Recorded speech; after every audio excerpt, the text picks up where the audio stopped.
বাহিরে যে পরিমাণে গরম পড়েছে, এই গরমের মধ্যে যদি কলিজা আর মন প্রাণ ঠান্ডা করা আমের পুডিং বানানো যায় তাহলে তো কোনো কথাই নেই। Hello everyone, welcome to Madhab cooking world.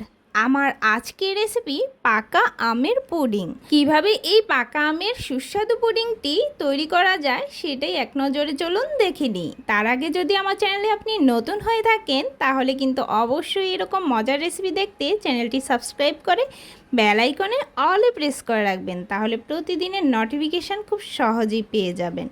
পুডিংটি তৈরির জন্য আমি এখানে একটা মিক্সিং বলে 1.5 কাপ পরিমাণে আগে থেকেই জাল করে ঠান্ডা করে নেওয়া দুধ নিয়েছি। আর দুধটা কিন্তু অবশ্যই ঠান্ডা হতে হবে।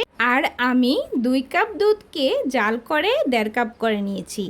এবার আমি এর মধ্যে 1 কাপ পরিমাণ দিয়ে দিচ্ছি আমের পিউরিটা আমের থেকে যে পাল্পটা আছে সেটা বের করে খুব ভালোভাবে ছেঁকে একটা পিওর মিশ্রণ তৈরি করে নিয়েছি। আর এই মিশ্রণটা 1 কাপ পরিমাণ হয়েছে। টেস্টটা আরেকটু বাড়ানোর জন্য এখানে 1/2 কাপের থেকে একটু কম চিনি দিয়েছি। আমের মিষ্টির ওপর নির্ভর করে চিনির পরিমাণটা কিন্তু কম বেশি লাগতেই পারে। আর অবশ্যই মিষ্টি আম দেখে নেবেন, যদি টক আম হয় তাহলে কিন্তু দুধের সাথে মেশার সঙ্গে সঙ্গে ছানা হয়ে যাবে। এবার এই মিশ্রণের সাথে 1 টেবিল চামচ আগার আগার মিক্স করে দিয়ে ভালোভাবে মিশিয়ে নিচ্ছি। আগার আগার সাধারণত যে কোনো তরল মিশ্রণকে জমাট বাঁধাতে খুব সহায়তা করে, তাই আমি এই পুডিং তৈরির জন্য আগার আগারটা ব্যবহার করেছি।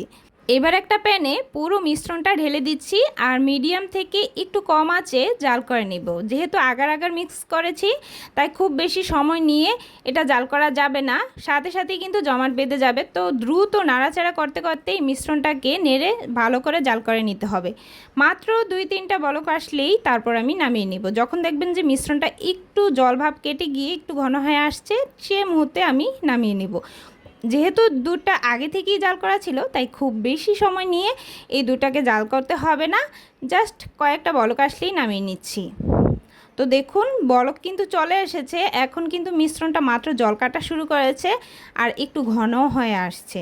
ঠিক এই মুহূর্তে আমি সাথে সাথে নামিয়ে নিব। আর আপনারা যে মোল্ডে সেট করবেন সেই মোল্ডটি অবশ্যই হাতের কাছে রাখবেন, তাহলে দ্রুত নামানোর সাথে সাথে মোল্ডে সেট করে নেওয়া যাবে। আর আমি এরকম একটা চিকন টাইপের মোল্ড নিয়েছি, আপনারা চাইলে যে কোনো মোল্ডে এটা সেট করতে পারেন।